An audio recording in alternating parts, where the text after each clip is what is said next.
previous episode was all about the floating shelves with the yakisugi treatment and the mounting onto the brick. And so now it's time for the pot rack to finish up the wall.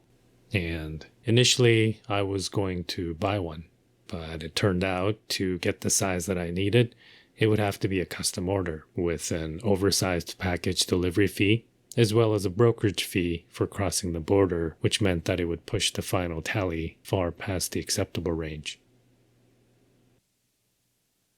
Well, I bought a bender.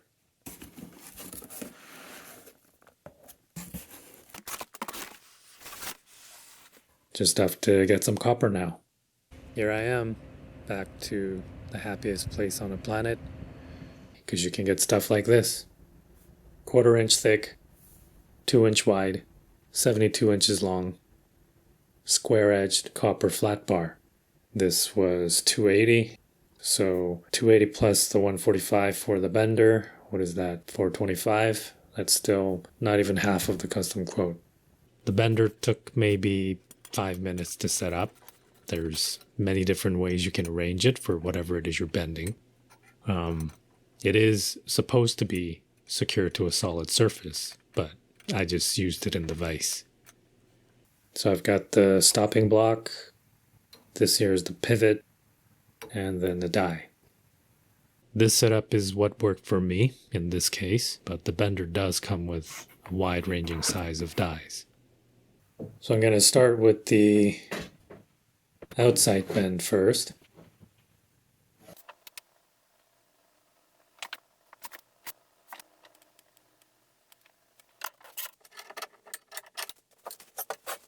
So there's the first outside bend. I'm just recalibrating my measurements here. You kind of have to do this each time because whenever you make a bend, it stretches the bar a little bit, and you have to compensate for that.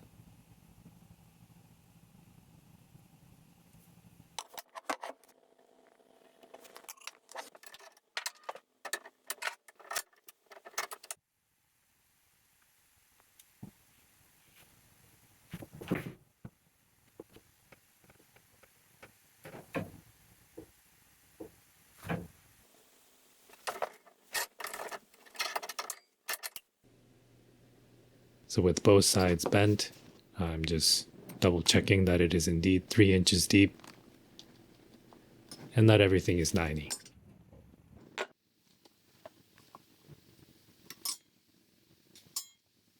So now to trim the mounting tabs. 2 inches long to match the width of the bar. Round off the corners. And smooth it out.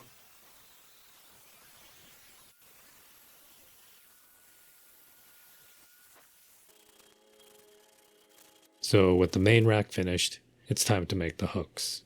And I figured I could save some money and build my own mini bender. So I took a spare door hinge and some scrap wood and put together something that was decently hideous and cumbersome. But it did make the shapes that I needed in the end.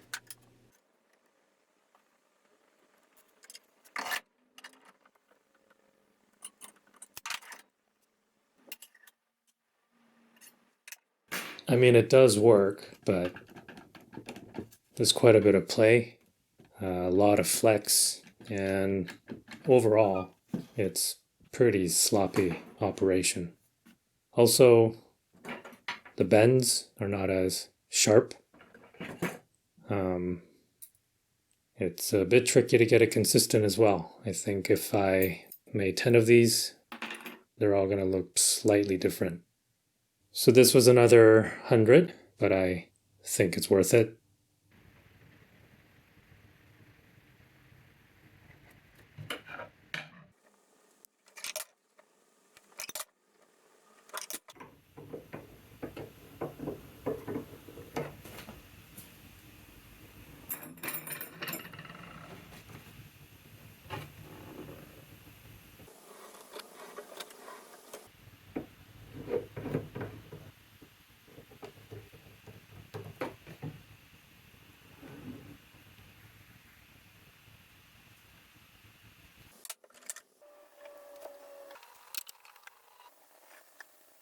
So yeah, pretty happy with those.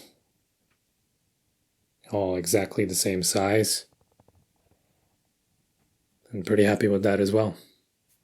After bending, I took the edges off with the grinding wheel and then smoothed it out just a bit more.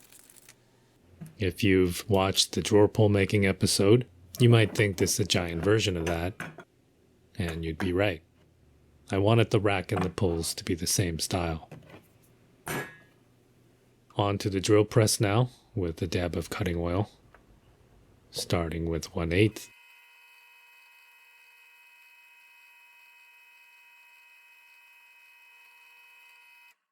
And slowly going up to 1/2 inch.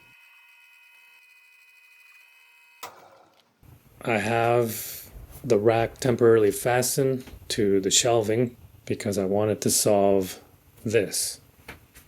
So at the midpoint, it still feels good enough to hold some weight. I'm a little concerned about this flex. I'm thinking with enough weight, this flex might pose some issues. I'm going to see if I can come up with some hidden bracket of some sort. But yeah, it's going to have to be some kind of a midway support. 2 inches and 7/8. This is just a regular shelving bracket. And I bent one of the ends, making sure the front to back distance was precisely 2 and 7/8. 2 and 7/8. With that done, I cut off a portion from the other end and rounded it out as well. And with it aligned to the midpoint of the rack, I marked it and punched it. This is a number 7 bit, and I'm using it to dig out 3/16 deep so that I can use a 1/4-20 tap to cut the threads.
And now with the bracket, no more flex.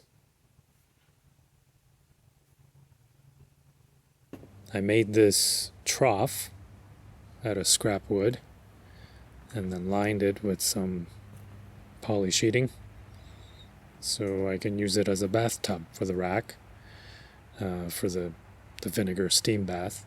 Some plastic spacers to separate the copper from the fasteners.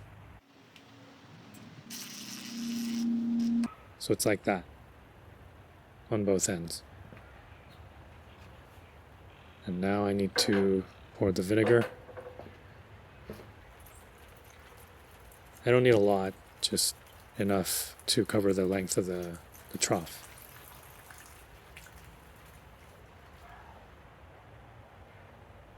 And then this will sit about 1/2 inch above the vinegar. And then I just have to cover it up. It doesn't need to be airtight or anything. And that's it. Gonna leave this for a day. So it's been a day. Some stuff happening there. Gonna take this out and give it a rinse. And there's the underside. Reminds me of high school science and all the copper 2 sulfate.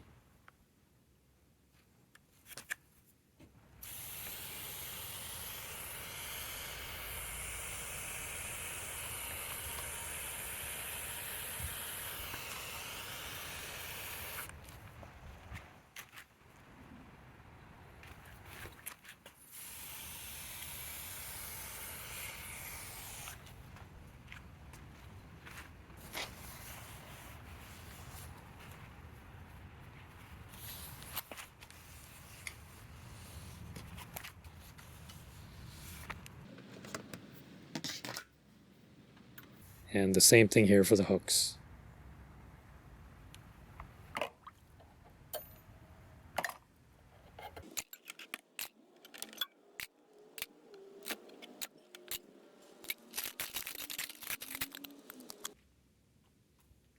Pretty good start to the patina. So now I'm going to transfer that to the level.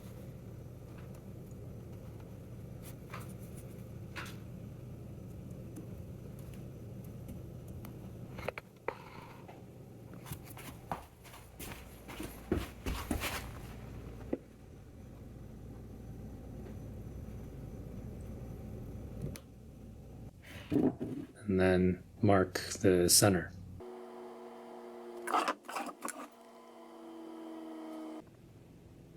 I've already marked the first hole location, and I'm going to be using that as a starting point. So I line up the marking there, and when the beam reads level, I transfer the other marking on the beam to the wall. And then same as before, starting the initial pilot hole with the smaller bit, and gradually moving up to the larger bits.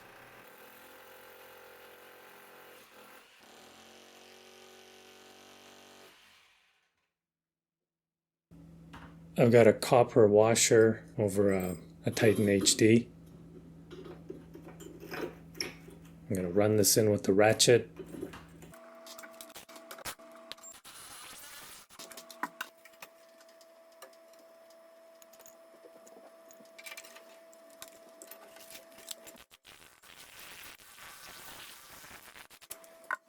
And then hand tighten it.